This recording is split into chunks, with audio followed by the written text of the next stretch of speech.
kung nakikinig sana si President Bongbong Marcos ngayon, I am appealing to you, Mr. President, please, listen to these people. Mr. President, sana ibalik mo ang buhay nito mga tao na ito to normal, not only to the QJC members, but also to you policemen. Galing pa ito sa ibang region na ilang araw na dito, walang matinong higaan, walang matinong kain, walang matinong tulog, walang matinong ligo. I am appealing to you, Mr. President. Please act on this. Huwag ninyo isara yung utak ninyo para mahuli lang si Pastor Kibuloy. You are willing to sacrifice everything. Talaga naman. Alam mo, yung mga nagkakalat ng mga, unang-una, sagutin ko yung tanong mo, fake news. Yan. Ang lumalabas lang dyan, ito mga desperado, nag-iimbento na lang na istorya para gumawa lang ng gulo. Wala naman silang maibibigay, wala silang naitutulong, wala silang kontribusyon sa buhay ng bawat Pilipino, kundi paninira lamang, kundi panggugulo lamang. Kaya't wag po natin, kailangan maingat po tayo. Huwag tayo masyadong naniniwala kung wala namang pruweba na sa kanilang mga sinasabi. Dito sa issue na ito, ulit, fake news. Yan ang pinakamasamang halimbawa ng fake news na kinakalat ng ating mga kung sino-sino man sa social media. Actually, sir, ano yung sinabi mo kanina? Hindi pa namin yan na-search. Yes, sir. So do you intend to search that area? Yes, sir. Kasi ganito, the basis for you to serve a warrant of arrest on a particular area is based on your reasonableness na andyan siya. Ngayon, you mean to say na sabi mo na naman na ando na naman siya sa yung area na hindi mo pa na-search? The area, sir, is the area that we reasonably believe that where he is the KOJC compound. Mr. Chair. Wow, napakalaking area yun. Dahil gusto nila na aside from the visual search na ginagawa nila, gusto pa nila ng how do you call that search na gagamit pa sila ng mga technological search to determine heartbeat and life beneath the ground. Yan ang gusto nilang gagawin, which is, I think, as far as serving a warrant of arrest is napakalayo na. Napakalayo na yan. Napakalayo na. But anyway, they insist. The question that keeps on coming back is that binabaligtad na ba natin yung search muna bago arrest or arrest muna bago magkakaroon ng lawful search? Parang binabaligtad na natin yung procedure. Sir, we are implementing a warrant of arrest, sir. There is a command from the judge. Implementing a warrant of arrest. And kung na-arresto nyo yung tao, you can conduct a lawful search. Hindi pa nga dapat sa vicinity, kundi on his person, yung search. The search incidental to a lawful arrest, sir, is a search for weapons and for the safety of the arresting officer.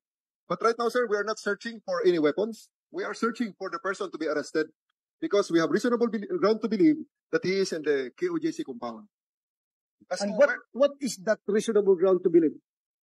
We have informants, we have surveillance, and may I, sir, that I will reveal to the Senate Committee on an executive session, sir.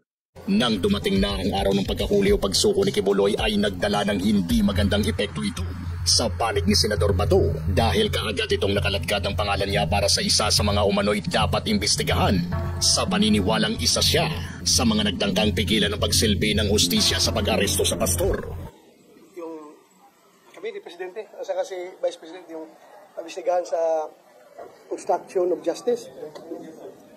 Walang masasabi ko lang isa, ako'y naawa dito sa mga congressman na ito dahil nga ang nasa isip na lang nila palagi ay politika.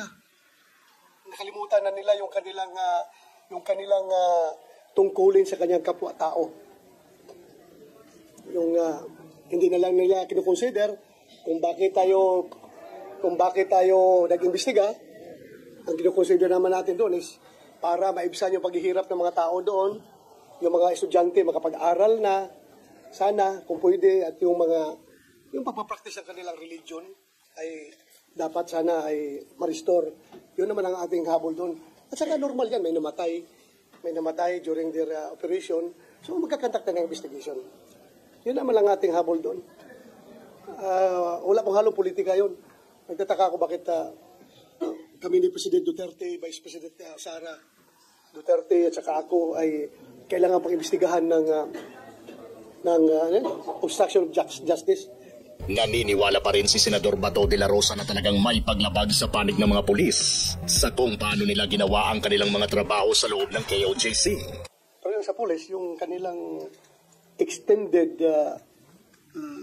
service of warrant na umabot ng 14 days and occupying the area and conducting search without search warrant, ay nakikita natin yun ay mayroon silang mga nagawang paglabag.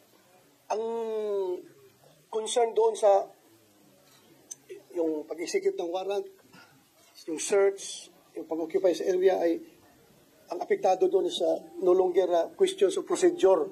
Kaya nga we leave it up to the court yung yung rules of court kung paano yan gagawin, di ba? Sabi niya ay baka pwedeng since substantive rights na ng persons ang affected dito sa mga procedure na ito, dapat sigurong gawan natin ang legislation yan. Malaki ang katanungang nagbabagabag kay Senador Bato patungkol sa kung ano nga ba ang totoong nangyari sa pagkahuli o pagsuko ni Kibuloy. Kaya gusto daw niyang matanong ito. I will be there during the hearing. Pag-aralan ko pa kung ano yung itatanong ko sa kanya. Siguro, more on doon sa kanyang surrender na ginawa. Yung details. Kasi hanggang ngayon, hindi pa ako masyadong nalilinawan sa exact details of his surrender. Katulad ng karamihan, ay gusto rin ni Senador Bato na malaman talaga kung ano ang totoo sa pagkahuli o pagsuko ng leader ng KOJC. Paano siya makapag-surrender sa ISAP, sa Armed Forces of the Philippines, na ang buong KOJC compound is controlled by the PNP. So naturalmente, kung nandun ka sa loob, mag-surrender ka doon sa PNP. Dahil papaya ba yung PNP na sa iba ka mag-surrender na kayo kontrolado ng PNP yung area at saka mahabang panahon ng ginugol ng PNP dyan tapos ayaw mo mag-surrender sa amin? So paano nga sila nakapag-surrender sa ISAP kung ganun?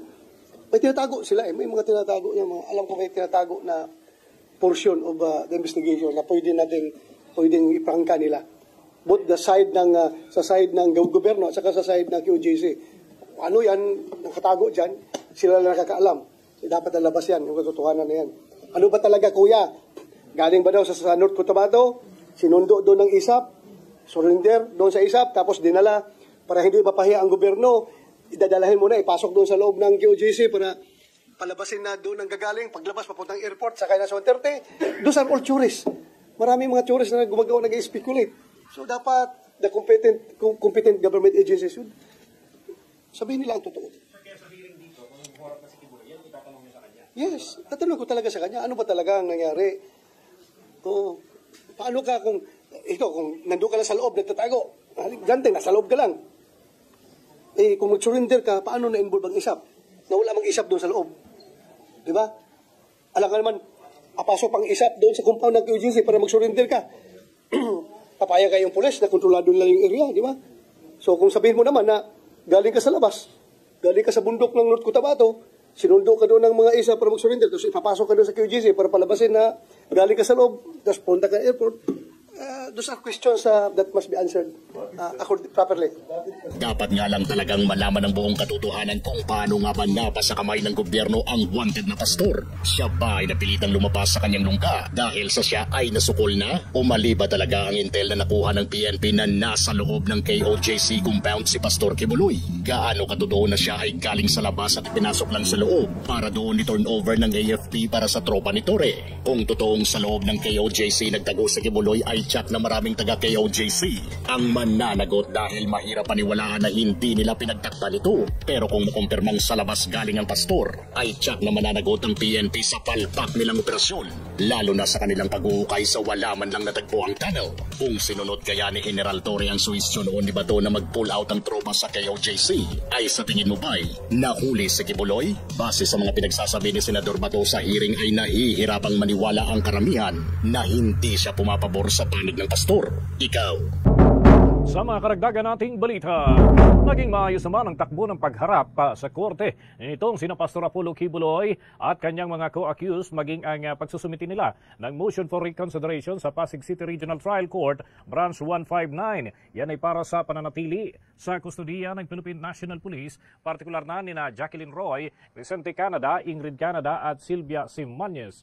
Sinabi ni Attorney Mark Tolentino, abogado ni Quiboloy, na naawa sila na magkakahiwa-hiwalay ang mga ito at matitira si Pastor Quiboloy dyan sa custodial facility at wala raw makakausap. Magkakasama ang 5 sa piitan kahit paano umano ay nagkakaroon ng pagkakataon na magkumustahan ng mga ito kahit pasigaw lamang. Ito lang umano ang tanging paraan upang malaman ang kalagayan ng isa't isa at maiwasan ang matinding pagkamagot, lalo pat hindi man lang daw pinapahintulutan ang pagpapatugtog kahit ng mga religious songs sa loob ng Philippine National Police Detention Facility. At kaugnay niyan, narito pa ang pahayag na ibinahagi ng abogado ni Pastor Quiboloy na si Atty.